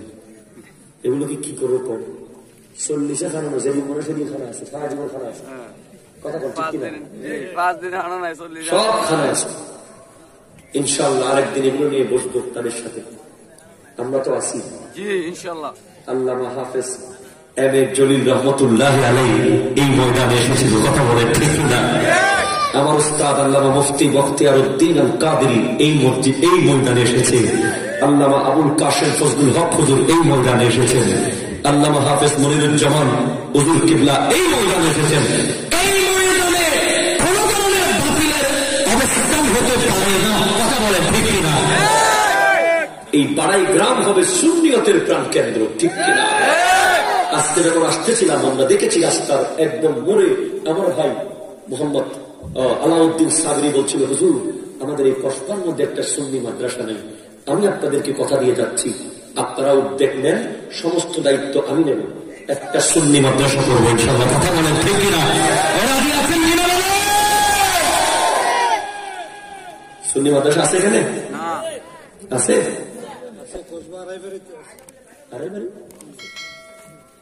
ওটা সুন্নি নেই না, এটা বেদাল আছে, এটা মিশাইল্লা। আল্লাহ তাআলা আমাদেরকে